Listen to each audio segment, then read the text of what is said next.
Welcome to a conversation with Dr. Kipper Nottingham. It has been almost a year to the day since the pandemic first had an impact on community life here in the Roanoke Valley. Back when it began, it was a confusing time because we didn't know what we were dealing with or how long it would last.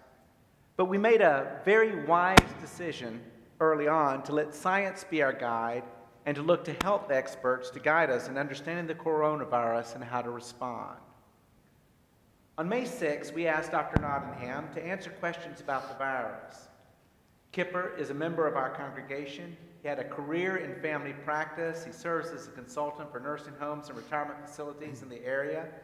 And Kipper at that time did a wonderful job helping us understand how seriously to take this virus, but also doing it in his typical kind and comforting way. Well, that event was, as they say, a ratings hit. We had over 1,100 views of that conversation. Well, during the conversation, I was quite serious, but it took Kipper by surprise. But I told him that we needed him to be our medical advisor for this church, that we would continue to be guided by medicine and science and health policy. And Kipper agreed, and he did a wonderful job doing that, keeping up with the research, consulting us on worship services and funerals and memorial services and attendance and meetings, communicating regularly with the congregation.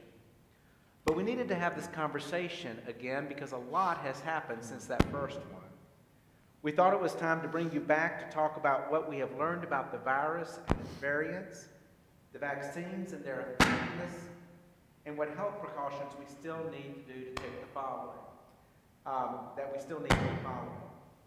I'm going to serve as host of this congregation. Our membership engagement person, Christal Pearson, will serve as moderator. Christal is sitting in front of us, but she will be out of sight for viewers. I want to thank Andrea Boone for being our producer for this event and running the live stream equipment. And when the first question is asked, Andrea, I wonder if I should go get a different mic, if that's going to be a problem, because it sounds like this one's having a lot of feedback issues. Okay. Bring it down away from my mouth. Maybe that'll help. But anyway, of course, Kipper, we want to thank you for being here with us. George, thank you. I appreciate the opportunity. I enjoyed our last conversation, and as he said, there has been so much that has transpired in this last time. I was reflecting on this week, and actually it was this week a year ago that we were in the Dominican Republic. And we were just understanding a little bit about this funny virus that folks had heard about, but we hadn't had too many cases in the States. We didn't really know too much about it. I remember that in the airport you would start seeing more and more people wearing masks than was customary. But I don't think any of us could have fathomed in any way that a year later 500,000 people in the United States would be dead from this virus, and it's so totally mind-altering to think about that.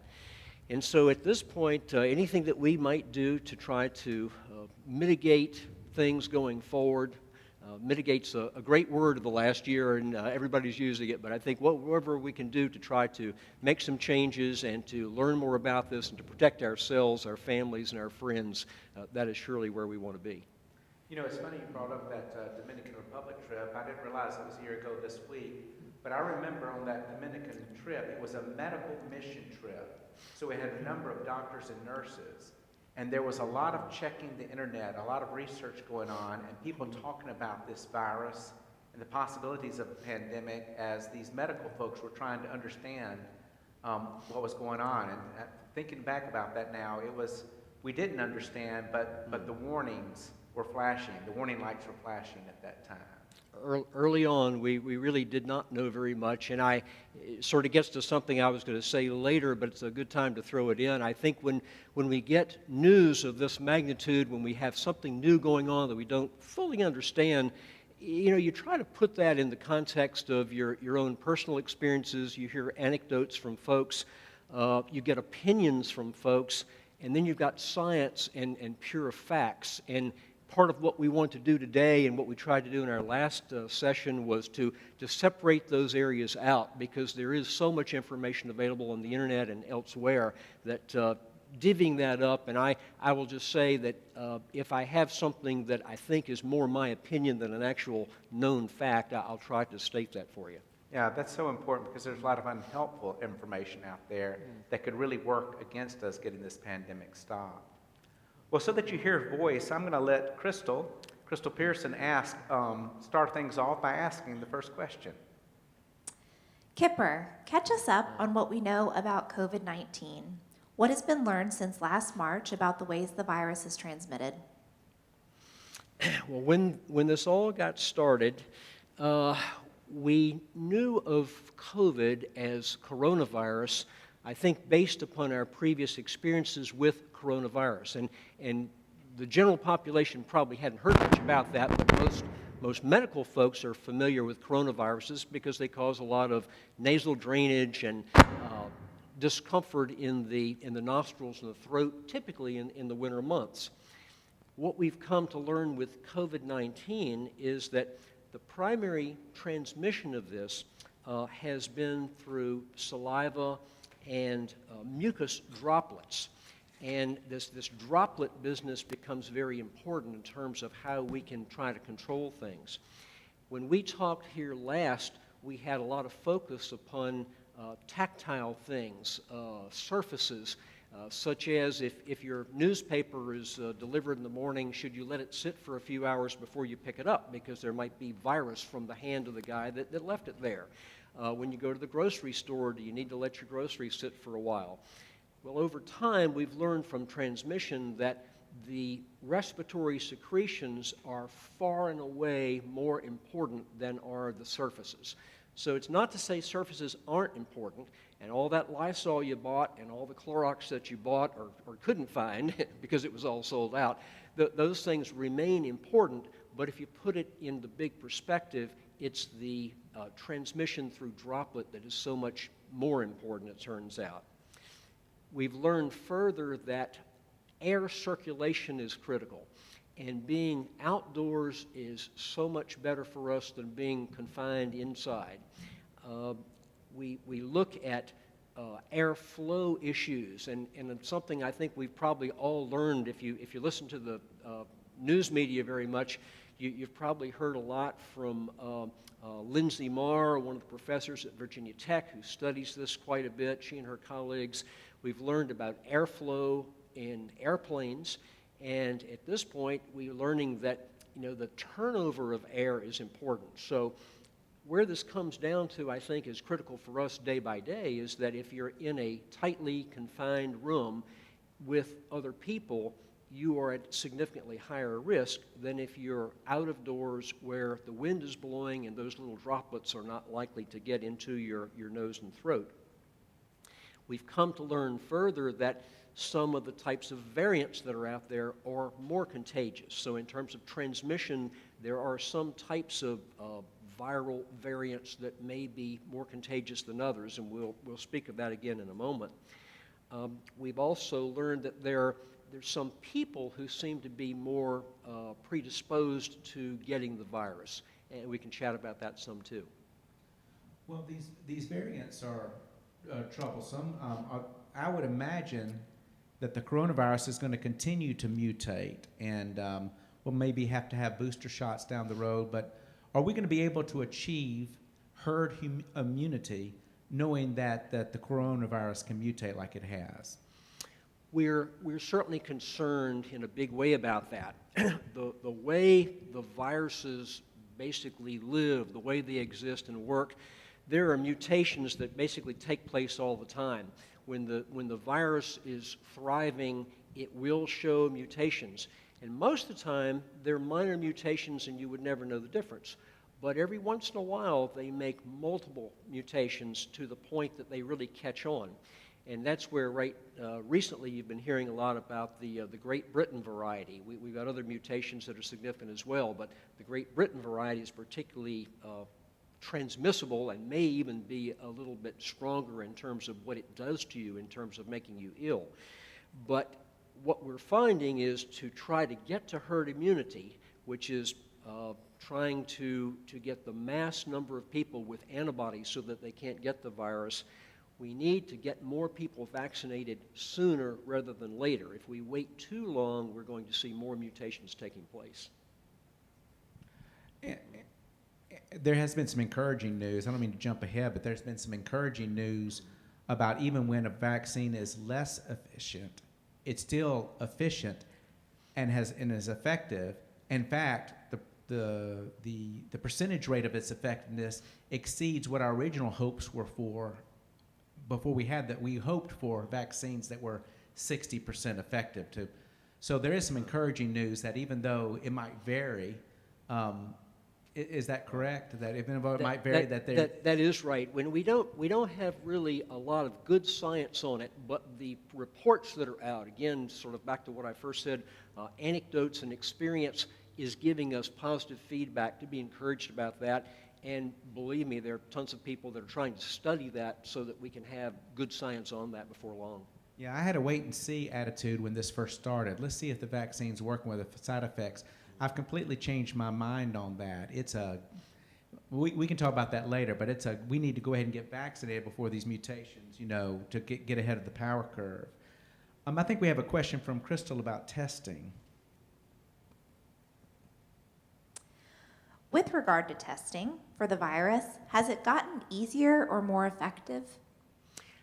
Testing was a real challenge early on, and it seemed like it was taking forever for that to happen.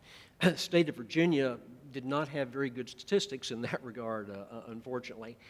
Finally, we have geared up, and actually part of that for us here in Roanoke has to do with the Virginia Tech Carilion Research Center, which has just gotten on board with testing in a very, very rapid way and has been able to provide testing for lots of facilities, has just eased that quite a bit. But to answer your question directly, testing is easier. It's not perfect, but we do have certainly improvement.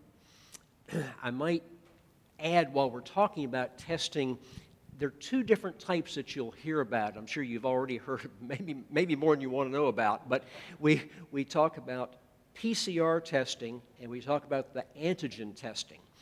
I think it's important for folks to know the PCR is the more reliable test. It has the better statistics in terms of identifying the virus and not having false negatives associated with it. The downside to the PCR test is that it takes longer to get back. And that was the test that some period back was taking, in some areas, a week or even more than a week to get back. Now we pretty consistently get those back in 48 hours.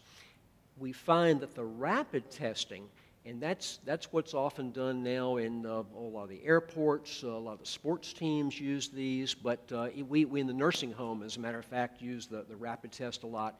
The rapid tests give you an answer in 15 to 20 minutes. They're not as good. Their accuracy and their specificity is not as good, but it's pretty good. And where it's the best is if you are in a situation where you have an outbreak and you say, oh gosh, we have 3 people, say, on your nursing unit who have COVID, and now you're having some symptoms. If you have a symptomatic individual amongst others who have had it, it's very accurate if the test is positive. So those are a couple of new things that have sort of come about there. When all the COVID stuff got started, there was a lot of discussion about antibody testing. And we have come to learn that antibody testing really doesn't help us very much. Early on, I think doctors were just coming to understand this and trying to get this whole business figured out. The antibodies will tell you if you have been exposed to the virus and you have mounted some response to it. If you have had a minor infection, you would probably have a low antibody level. If you've had a major infection, you'll probably have a very high antibody level. How long they stay in your system is up for grabs. We feel like 90 days is kind of a minimum, but they may hang around longer. But in terms of getting tested, some people will come and say, can I get the antibody test? Most of the time you don't need to. Carillion in the last, I think the end of 2020, did some community testing of antibodies, and I haven't seen the final stats on it, but they were interested in finding out, is there much evidence that there has been infection in their community that people did not recognize? Did they not know that they had COVID? And they'll be anxious to see what comes back on that. And I throw in one last thing while we're talking about it, and that is the current positivity rate in the state is about 8.3%, and our goal is to have that positivity rate as low as we can. We in Roanoke are actually just a little under that. We're around 7.9% as of a couple of days ago.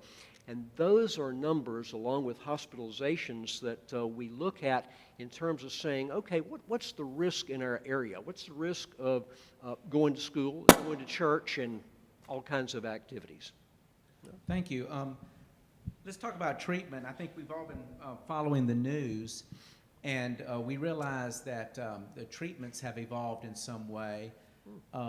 There were a lot of deaths early on, and some have said that was simply because a lot of those deaths were in nursing homes among the older population, most vulnerable. But then also there's been some evidence that the treatments might have evolved as well. I'll say from a minister's perspective, I've known a lot of people who I get special access to information about people who've had COVID, and it's gone from hardly any impact at all to quite severe and even life-changing. And then we've had a couple of deaths too in our sphere as well. So has treatment gotten better? I mean, that's part of attacking the pandemic. Has treatment gotten better than when this first began, and in what ways? Treatment has, and this was a huge frustration on the part of healthcare providers early on, that there really were not a lot of things that we had to offer except to treat symptoms as they came up, or when somebody really crashed and had a horrible problem to be put on the ventilator and the like. And fortunately, we've come to learn a lot of things in a fairly short period of time. What we have found is that steroids, and actually an old steroid, dexamethasone, that's been around here a long, long time, is a particularly helpful agent to use in mild, moderate, and even severe cases. So that's something that's easy to access. It's not expensive. It can be given to folks through the office or in the hospital. That's been a real helpful thing. I'm sure everybody listening today has heard of remdesivir. It's hard not to look in your newspaper or turn on the TV and not have heard about that, which is an antiviral agent, and it is reserved for folks who are in the hospital who are fairly sick, but it has been beneficial for folks as well. There's an interesting old medicine called ivermectin, and you may run across that.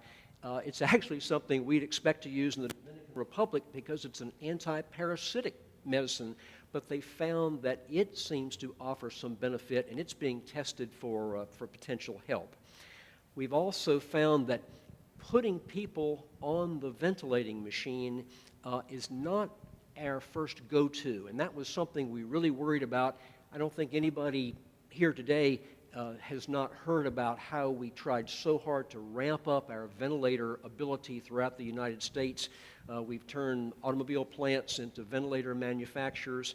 We found that the ventilators, if you need them, they're appropriate, but if you can treat a person's air hunger and air issues without the ventilator, you're better off. How do you do that? You use a high-flow oxygen through the nasal cannula and not having to go on the ventilating machine, which I assure you is much, much more comfortable for folks. And the other it's sort of a weird thing, but it works, and that is you put people in the prone position. And that is you see somebody in the ICU lying on their bellies, lying face down, but that's called the prone position, and that positioning, for whatever reason, seems to help expand the ability of the body to take in air and blow out carbon dioxide. And just to have something that's that simple to work this well is pretty revolutionary. And there's one other thing that I dare not miss, and as a matter of fact, I'm upset at the media for stealing my thunder, because I was going to share this with you today, And then I think 2 days ago, the Roanoke Times had the big article, and actually I'm glad they stole the thunder because you need to know about it. But that is the use of what we call monoclonal antibodies. Dr. Dorothy Garner, who's one of the infectious disease specialists at Carilion, I think was the person quoted and did a lot of the legwork for the article that was in the paper. But the bottom line is that if you can give somebody who has mild disease but who is at high risk for developing more disease, if you can give those folks these monoclonal antibodies, this is a basic way of getting into your body something to fight the virus before your body has actually had the time to make its own antibodies and get the work done. And they found that this treatment has been just grossly underused for a couple of reasons. One is a lot of doctors just weren't very familiar with it. They sort of left it to the specialist, and people in the office really just didn't know much about it. As a family doctor, I would tell you, I don't think anybody's knocking on our doors telling us much about this, so we've had to pick it up elsewhere. The second thing is it's not very easy to give. It has to be given through an IV over a course of an hour. And you can imagine if you have somebody with coronavirus, most places that give IV infusions, like for people with cancer and the like, they don't want you coming in their facility if you have COVID.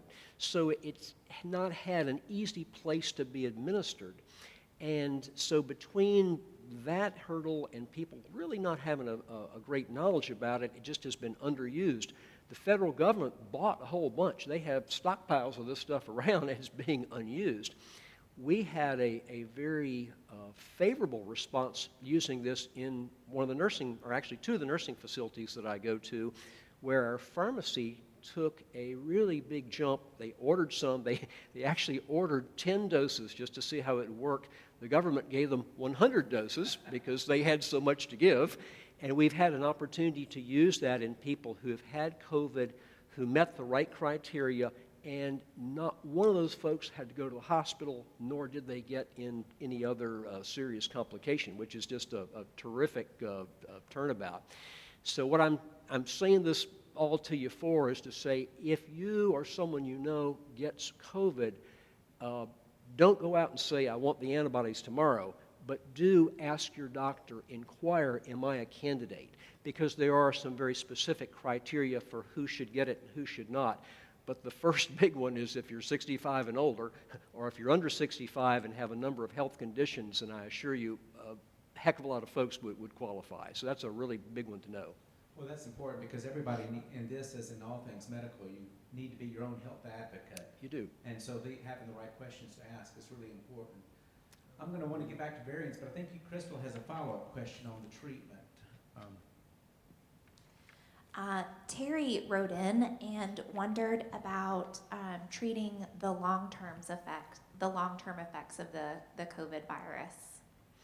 The long-term effects have been really challenging. And as a matter of fact, they're using the term COVID long or long haulers. Some of you might have seen 60 Minutes address this about a month or so ago, maybe a little bit longer, but they had a nice segment. I say nice, it was informative, but the answers weren't very good. In that, there are lots of symptoms that folks experience that, again, we pretty much have to treat the symptoms, and we don't have a great overall plan in terms of how to make them go away. The good thing that we have seen so far is that over time, they tend to get better. And it's not to say that everybody's going to be over them all, but we do have hope that most of them are going to improve with time. Things like loss of taste, loss of smell, headache, some of the achiness that folks have had, we're hoping that they're going to continue to improve while we are trying to figure out, are there other specific treatments that we might use. The other thing is that in using these monoclonal antibodies, our hope is that if we can get these to more people early on with mild to moderate illness, maybe we can prevent some of the long-term issues. Thank you, Kipper. Let's go back to talk about the variants because just give us some clarity on what they are and how easily one can be spread as opposed to another, and how dangerous they are. What can you tell us about these variants? Well, as I mentioned before, the variants are truly anticipated. That it's something that did not surprise the infectious disease world. We know that will happen with pretty much any kind of viral infection, and it has at this point been primarily the Great Britain variant that we have worried about the most, because that is so widespread in the United States right now. I don't remember if it was Dr. Fauci or another infectious disease specialist, but I heard someone last week say they would not be surprised if that variant may become the dominant strain in the United States before too long. So it's that widespread. The Great Britain variant seems to be particularly transmissible. It's really easy to pass on. It also seems to be causing a little bit more severe illness, at least in some people. The South African variant is another broadly found one, not as much here in the States, but it's made it to Virginia. Both of those have made it to Virginia. There's a Brazilian variety that, to the last that I checked, we had not seen in Virginia yet, but we have it in the States. There's even a California variant. So we're going to continue seeing that. And the biggest thing to know is that we have to get this effort towards a herd immunity in order to knock this down. We're going to continue seeing them. Christal, do you have a follow-up to that? Because of these variants, will we forever have to live with some form of COVID virus? Boy, that's a great question, and I think most of the authorities at this point are feeling like COVID is probably one of the viruses that we will see rear its head on a fairly ongoing basis. We are not anticipating at this point that this is a virus that we're going to knock out.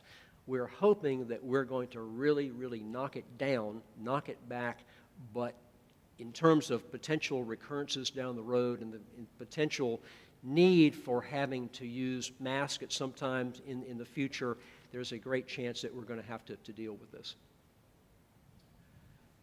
And that has happened before. I think we had like the SARS virus, and there are versions of that still out there, but the crisis of it passed, and that's what we're striving for with the coronavirus. A recent one, if you saw it last week, Ebola is back and is kicking up its ugliness in Western Africa again. It was under pretty good control, and now a couple of countries are having to deal with that. Yeah.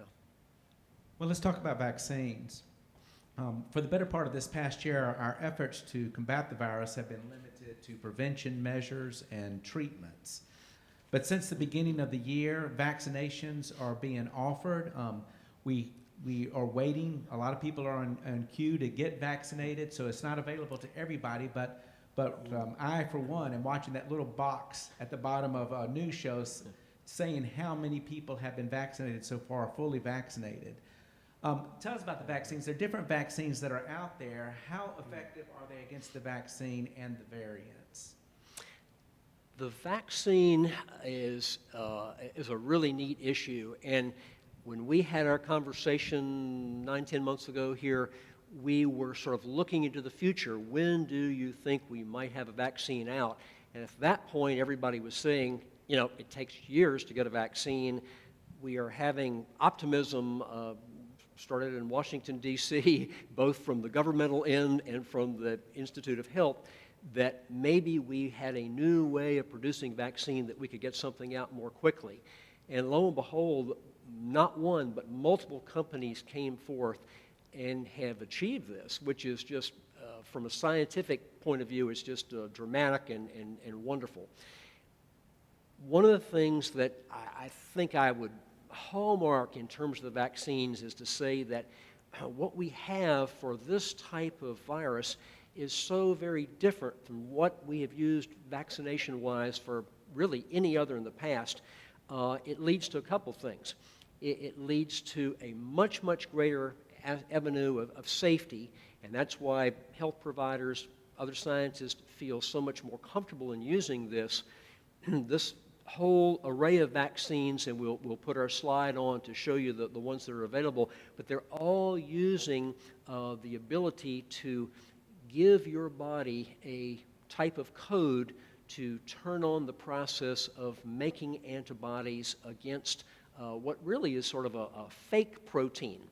So we're not giving anybody any live virus. We're not giving anybody any full strains of dead virus. We're giving them little snippets of things which will, and some genetic code to say, body, go out and you create the antibodies. So safety-wise, they're really terrific.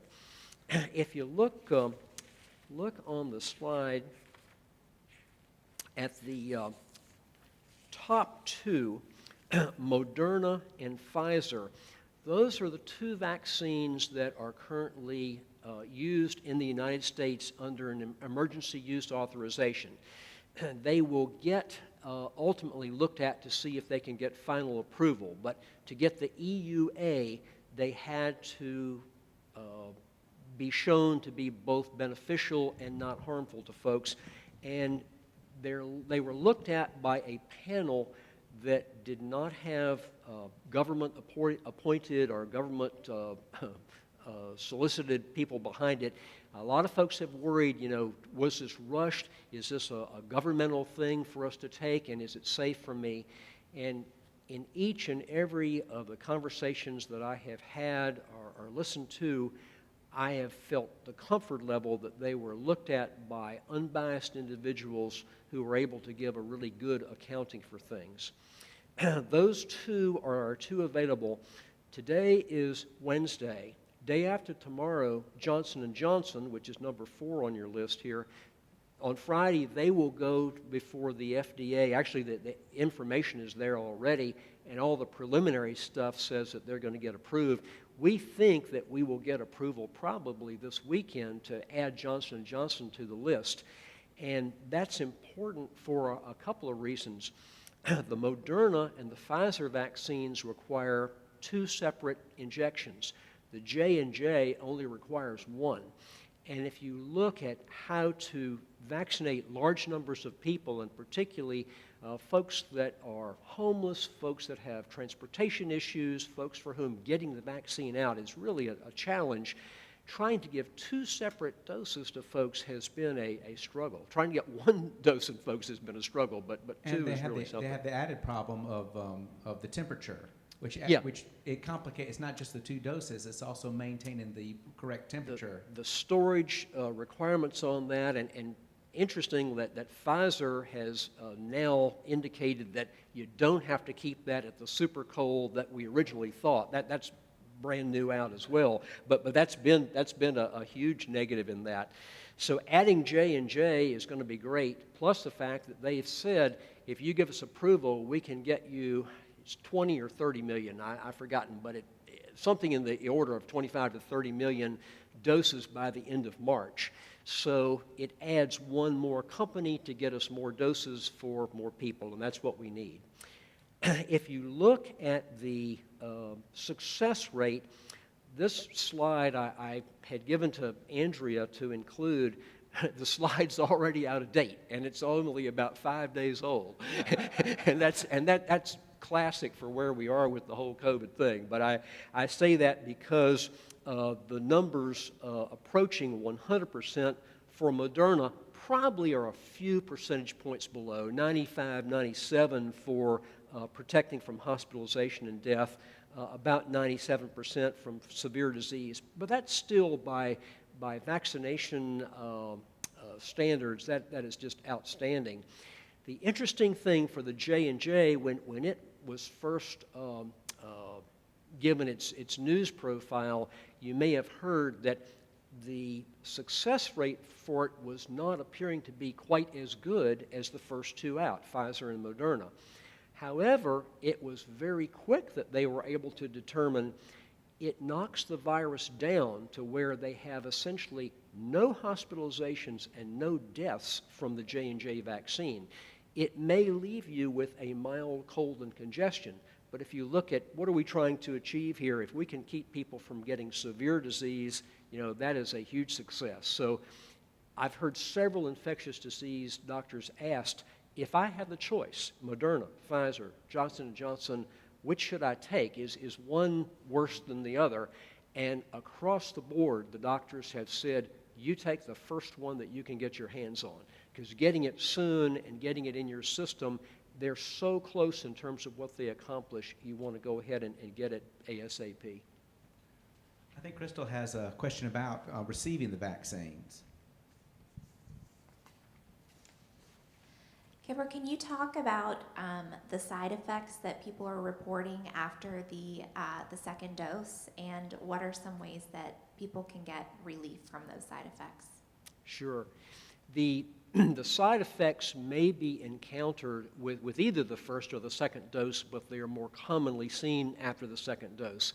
And typically what they are, I would say they're typical mild flu-like symptoms. Headache, achiness in your body, low-grade temperature elevation, probably the most common ones. You can even get a little mild cough with that. But the good news is that over-the-counter medication like Tylenol, acetaminophen is usually fine to utilize. Some folks have felt it best not to take anti-inflammatories like Advil or Aleve or aspirin, because that might mute the effect of the vaccine. It might make it a little bit less effective. I don't think that the science on that is clear, but I would just say Tylenol is probably your go-to, because Tylenol will almost certainly take care of the symptoms, and they don't usually last very long. The nice thing is that even if you don't take the Tylenol, the symptoms don't tend to hang around for very long, thank goodness.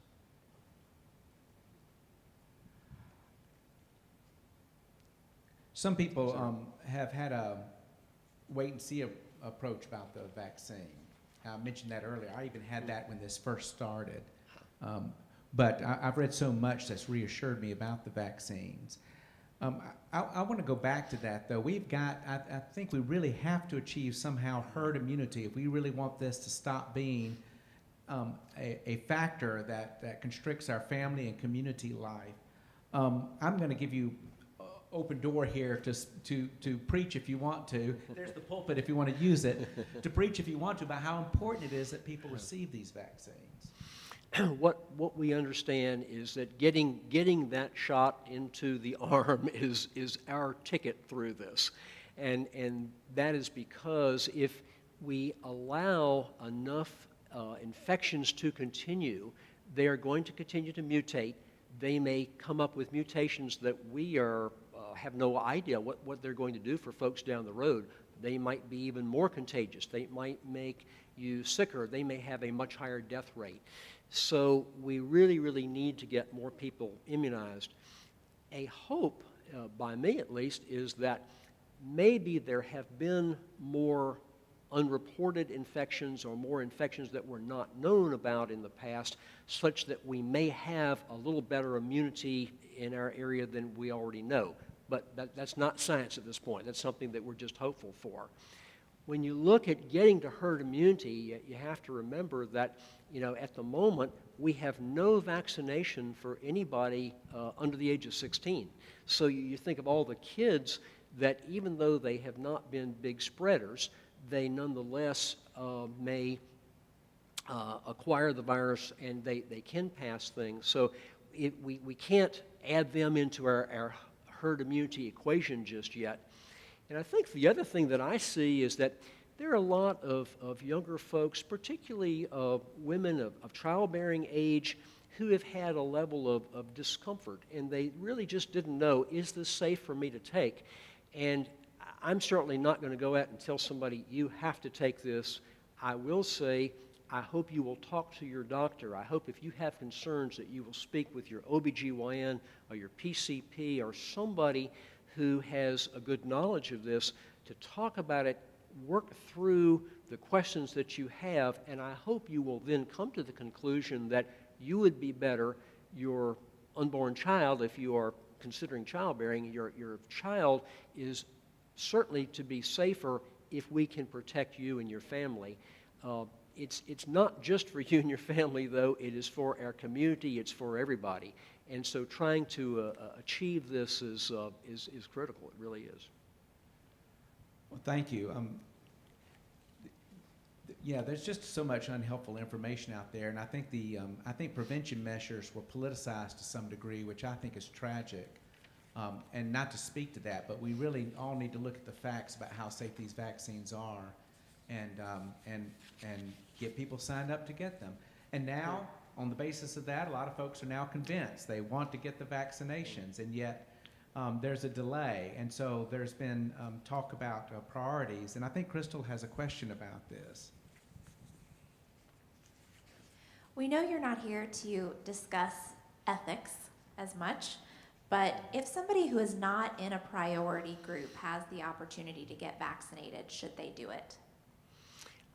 I strongly feel they should. And I would say to you, I don't in the least advocate somebody jumping a line, trying to push themselves ahead of someone else. On the other hand, the worst thing I think we can do is to waste shots. And so I'm familiar with a couple of recent circumstances in which one a business and the other was a nursing facility were giving shots to the appropriate individuals that were under that 1B category, and they knew towards the end of the day they were going to have some shots left over. They called up some folks in their respective home offices who were otherwise younger and healthier, but they were at least able to come down, get the vaccine, so it didn't have to be discarded.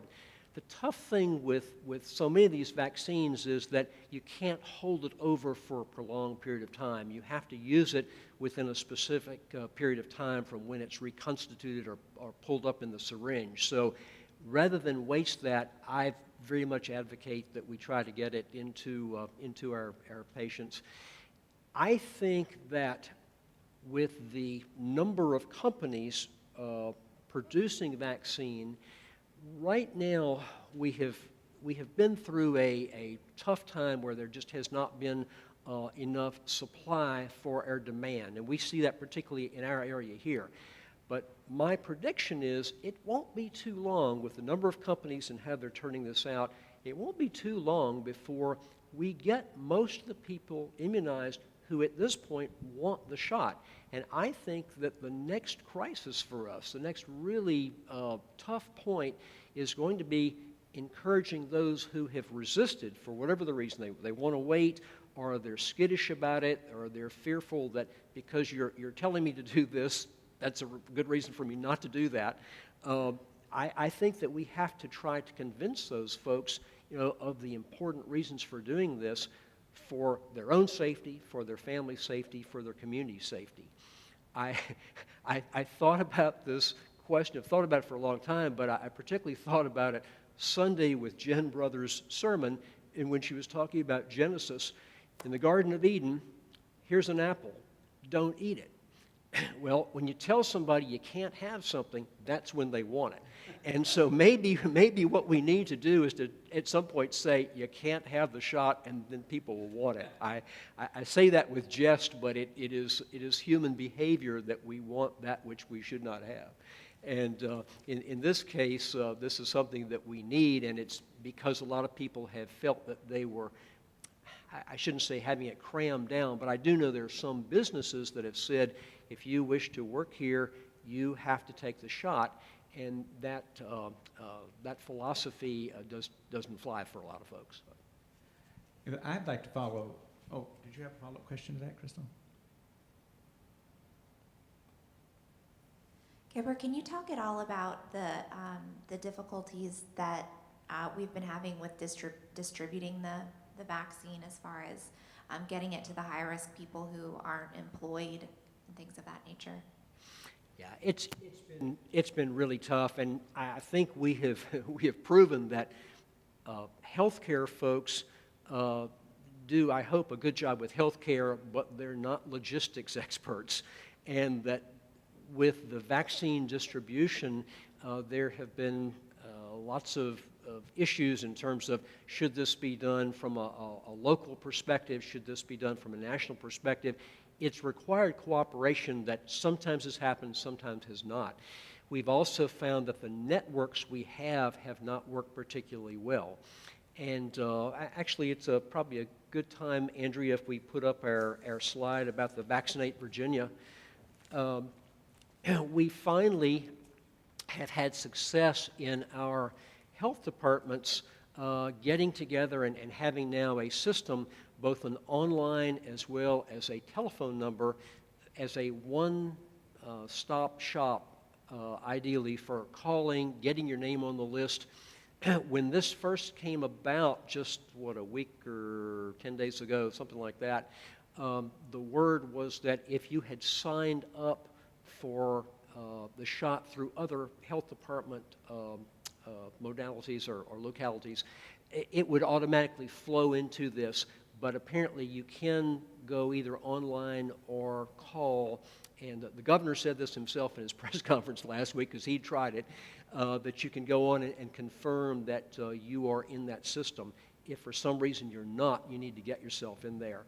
It's unfortunate that folks who have been more computer savvy or who have had family members or, as I say, a good millennial in your household to help you with this, those have been the folks who've had easier access, whereas there are so many people who have just been unable to because they had technological challenges or for whatever reason have just not been able to get in.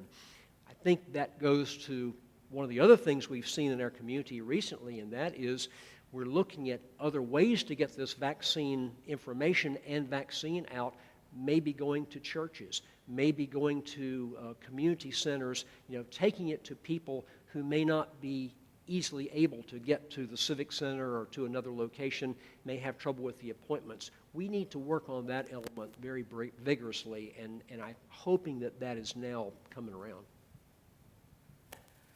I wanted to follow up just talking about the whole ethics thing too, because there is a lot of discussion again about that queue and who should go first. I have an interesting perspective in having an epidemiologist for a daughter, and I just think it's worth pointing out that epidemiologists, in terms of efficiency, they wouldn't necessarily come up with the order that the government leaders have come up with, who've come up with it for justice and fairness reasons. We want to help the most vulnerable first. But epidemiologists say there's an argument that can be made that you want to get it to the people who are out and about and have the most exposure first, if the idea is to get to that herd immunity. The point, though, for me is they both have great arguments. What the herd, I'm going to think of cowboys directing a herd of cattle. We don't need to do anything unethical like jumping in line when somebody obviously is there who maybe has the priority. And yet, the herd needs to leave it to the cowboys to figure out when to administer that vaccine. And we just need to get the vaccination when we can get it. In other words, we don't need to have a lot of people debating with each other about when and who. It gets when the issue is to get as many vaccinations in as many arms as fast as possible. So if you're in the herd like I am, and the opportunity, or a lot of us are, the opportunity is there to get the vaccination, go ahead and get the vaccination and let the cowboys figure out who gets in the gate first. I don't know how that analogy worked, but I offer it. You preached it better than I could have. Oh, but I'm going to say. You quoted scripture a minute ago. But I'm going to say to you that I absolutely agree with that, and I think that as much as we can worry that somebody is further back in the line and may be delayed a week or two or maybe even a month over someone else that really deserved it more. I mean, there are so many ways of slicing and dicing. But on the other hand, if we can get one another vaccinated, be you young, be you old, whomever, if we can get maximally folks vaccinated, that reduces the risk for all of us. That helps to solve the problem. And if it means that I have to mask for a longer period of time, or I have to stay in my house for a longer period of time, or I can't visit the grandkids, hopefully it is worth it to get as many people vaccinated. I don't think the delay is going to be nearly what we think it is. We all we live in a I want it today, I want it yesterday sort of a mentality, and obviously we'd like to get it out to everybody as fast as we can. But if you look at the fact that most folks didn't start getting any of this until about the second or third week of December, I think was when the very earliest got it. And we are in the last of February. Not that many weeks have really gone by. So in that perspective of things, I think that we are going to see more capacity coming out. And I know the number of shots that are being given here in town, typically Tuesdays at the Salem Civic Center, and on Thursdays and often Wednesdays and some of the weekend days at the Roanoke Civic Center and other places. It looks as though we're starting to get good numbers of folks coming through, and it's working, and I feel much better about that. That's great. I'm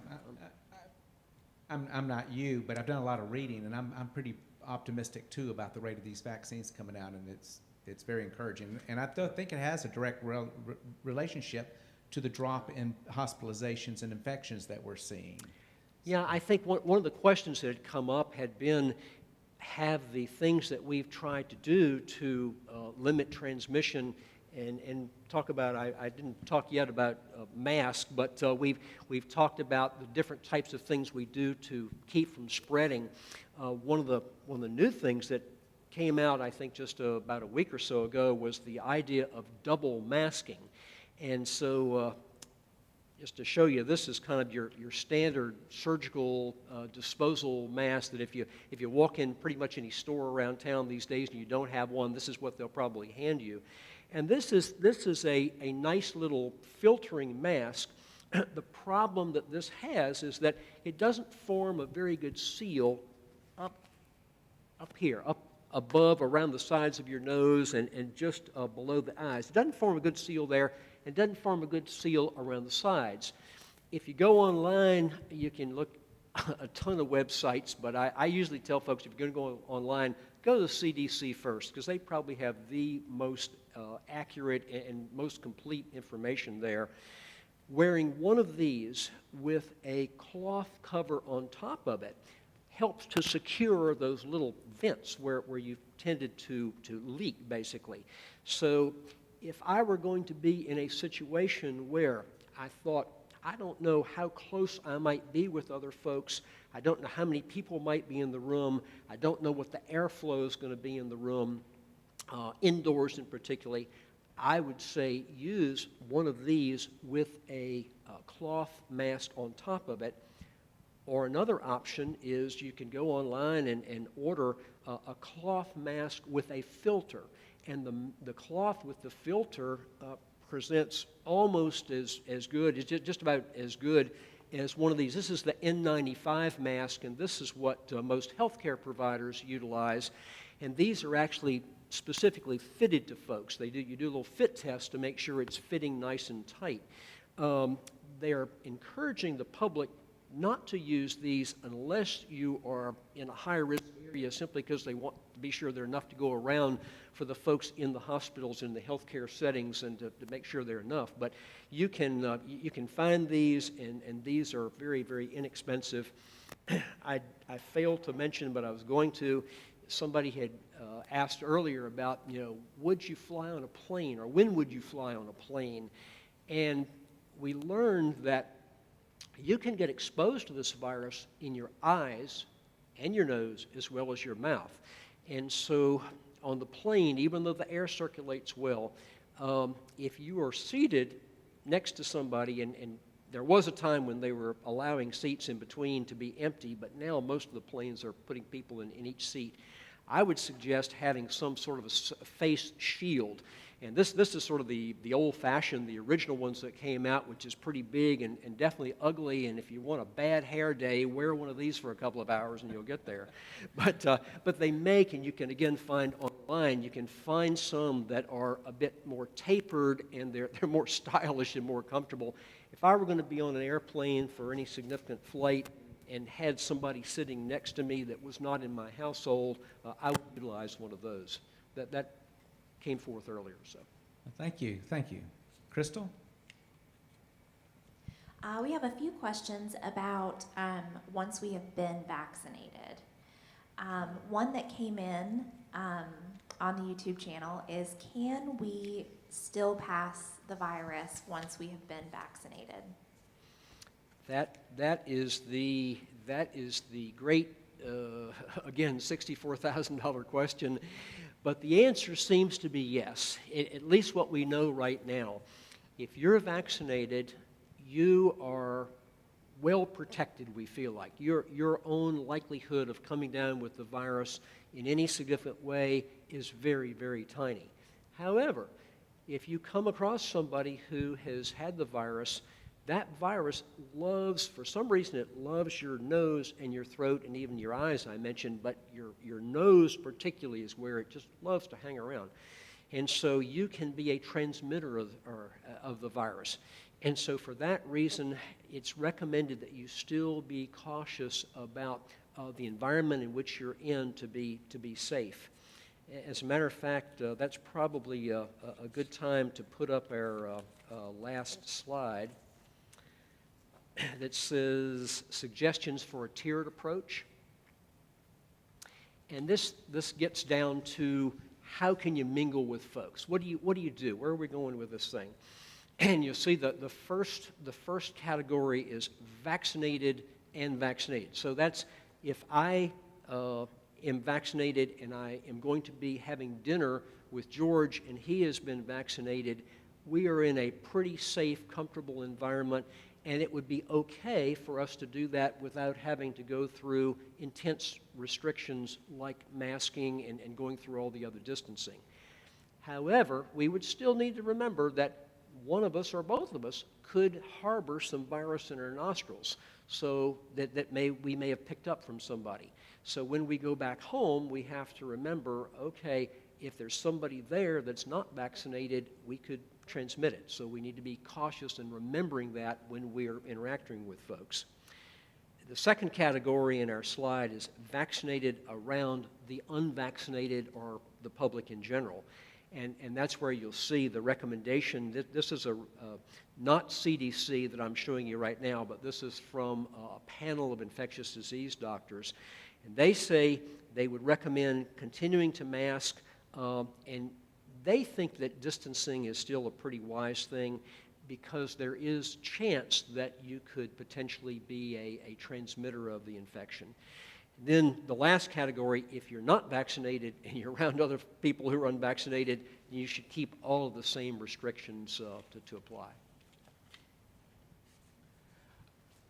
So in family gatherings, like grandparents and grandchildren, that was something that we talked about in our first conversation.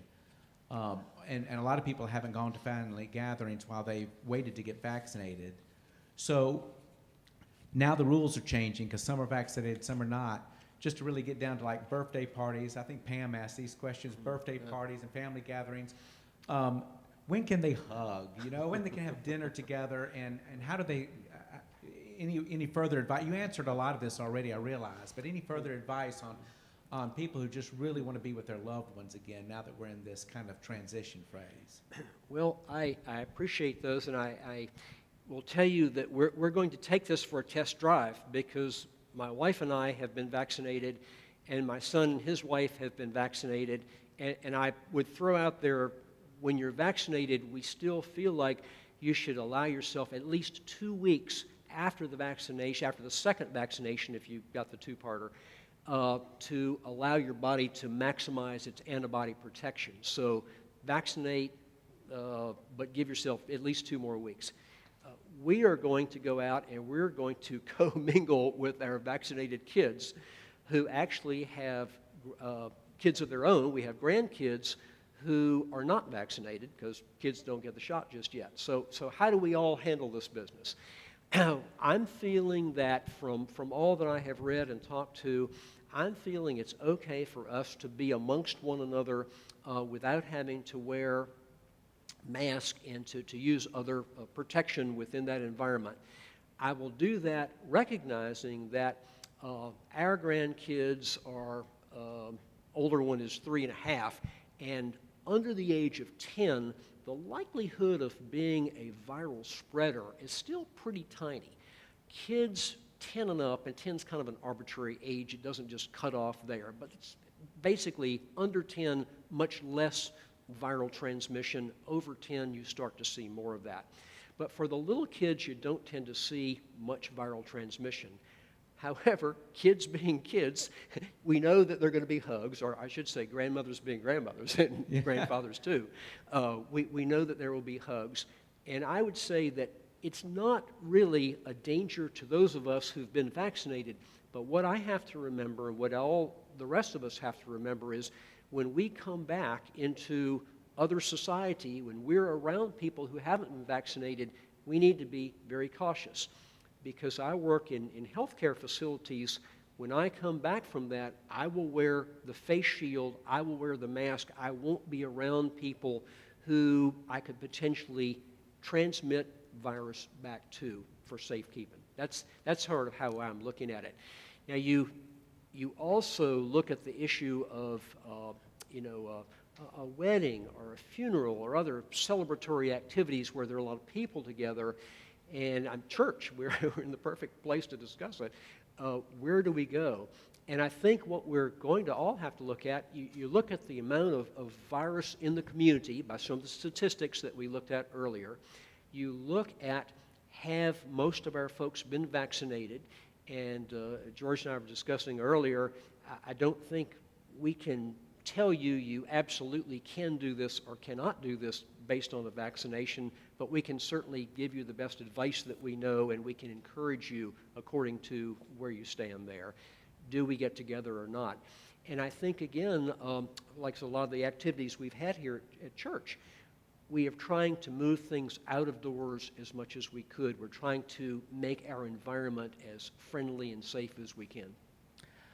So I really want to go see folks in the hospital, and of course that's relative to when the hospital will allow it. But then there might be someone who is sick in a house and I want to go see them, and I'm vaccinated. Or there's a member who wants to go, or someone who wants to go see someone for any reason, and they're vaccinated. The person they're going to see may or may not be vaccinated. Let's say they're not, though. Can I visit that person? My being vaccinated, is that starting to be allowed now? I would say you can visit them, but what you should do is to consider not just a mask, but actually the face shield, simply to give that extra protection. And again, it's not really protecting you, it's protecting them from you in case you're harboring something. If they're not vaccinated, that's very helpful. Right. Well, I think we're getting down to the end. I want to talk about gatherings, and this is for everybody. It's not just for the church, but I'm going to be asking as the church. At some point, we're going to start getting back together again. I'm going to imagine that some people are going to refuse to be vaccinated, and a lot of people will. So at some point, though, we've got to get back to where we can have gatherings, and then at some point we're going to have gatherings without masking or social distancing. We're going to go through some kind of transition. Am I right, since we can have debates, are you vaccinated or are you not vaccinated? Am I right that we really got to keep our eyes on infection rates and hospitalizations? Is that the clearest means of understanding when we can get back together again? That's the best. Those are the best parameters that we at present have to follow, and I think we'll at some point we'll add in what is our community antibody level like. Again, I mentioned the Carillion had done this study, and there may be other folks doing it too, but I'll be most interested to know what they find from that. But for the moment, these are the parameters that we have. If you've gone on the VDH website, you'll see they also list now what percentage of folks have received immunizations, how many immunizations are being given. They're trying to look and even see by zip code, where folks have been well immunized. The more you get a community vaccinated, the safer that community is, just in terms of there's less likelihood for that virus to come and thrive in that community. It will go seek itself out to a place that hasn't been vaccinated. Is there some kind of threshold we're looking for? I guess it has to get under like 5% of an infection rate, or or some number of hospitalizations before we can feel comfortable again? Is that? I think the numbers moved, and as I mentioned, we're now state and local wise, we're in the approximate 8% range. I think if we could get down to the 5% range or better, we would all feel that much more level of comfort. That's kind of what most folks are looking at right now. Well, you're still going to tell us when, Kipper. So that when I say it's okay, it's going to be because I've consulted with medical consultants and health department as far as when we can increase our capacity and not wear masks and that sort of thing. So we'll be relying on you. And I hope everybody does, whether it's on you, but I hope everybody looks to the health professionals to make these kind of decisions moving forward. Hoping so. Thank you. Kipper, this has been wonderful. Just as some follow-up thoughts, and maybe you can compose, you might have something you want to finish on, but I just want to say that wearing masks and distancing and everything that we can do in terms of prevention, and then getting the vaccines in order that we might become immune, I don't think it's the best way to think of those things in terms of rights. It's more in terms of community life and what we do for each other with the other's best interest in mind. And that is the one kind of moral ethical point I'm going to make. Even if I feel I am fully vaccinated and there's no way I can spread it, if I can walk into a grocery store and wear a mask, it's not much for me to do that to help other people feel comfortable and to be a walking advertisement that this is a good thing to do. So I would urge as a pastor that everybody be thinking about prevention and everybody be thinking about vaccination in terms of what we can do out of regard and respect for each other so that we can together, not as individuals, but truly as a herd. I think that's not a bad image for us to go on. Truly as a community that we can, with some kind of cooperation, meet this in terms of how we behave and also in terms of our getting vaccinated so we can get beyond this. It's not the time for me think, it's the time for us think. That's very eloquent, don't you think, Kipper? I could not top that. I had my final remarks, which were much more simplistic. George gave you the reasons why, and I'll just cut to the chase. Please consider get the vaccine. Please encourage your family members, your friends to get the vaccine. The more that we can do this, and I think certainly as leaders in the community, as folks that have hopefully some influence over others, encourage folks to do this by being the one to get it started. I think that's how we're all going to get through this thing. I would put in a brief advertisement, and that is just to tell you that when you get the vaccine, they'll typically give you a list of information, a whole bunch of stuff about it. But one of the things in there that's real helpful is what's called the vSafe program, and what that is, it's an app that you get or you go to for the CDC to be collecting information about how you responded to the vaccine, whether you had any problems with that. This really helps folks to evaluate what side effects, what symptoms, what to the encounter. And the vSafe has been, I think, kind of underutilized, just as the COVID-wise app has been underutilized. But I would encourage you to participate with that and let them know. They send you basically a text message on some interval just asking, are you feeling okay? Because they want to know, you having any problems or not. That's how we learn. That's what we really need to do. And the other thing is save your vaccination card. I don't know where we'll be a year from now, but it would not surprise me that we may want to go to the Dominican Republic or to some other location. We might need to show proof of our vaccinations. And so I have had a lot of folks who actually are laminating their card, but I would just tell you, don't go home and shove it in a place that it might get shredded. I would advise contacting your primary care physician's office and make sure they have the dates written down for your medical log, and you keep a copy of that because you might need it down the road. So contact your primary medical provider and let them know when you've been vaccinated. Let them know, and they can put it right there in your chart with your other immunizations, but it's simple and easy and forgotten. So I would encourage folks to do that. Well, I think this conversation, Kipper, has been full of information that has been very helpful, but there has been a spirit of optimism to this, which I really appreciate. I mean, this has been a long year, and people are getting discouraged, and maybe some folks are even acting out. But really, this kind of conversation, when we realize how far we've come with the vaccinations that are out there and what we can do, it really gives one a positive outlook and optimism for the future. And I'm like you too, and I'm thinking the vaccinations are going to come quicker than we realize. But I think we need to feed off that optimism and that hopeful spirit, even as we're careful. And you've helped us do that, and I thank you. Amen. And thank you. This conversation will be on our YouTube channel. And if you want to recommend it to others, other loved ones and other friends, because you think it might be helpful to them, it will be available. Just pass the word along. Thank you very much, and I appreciate everyone that was involved in putting this together. God bless.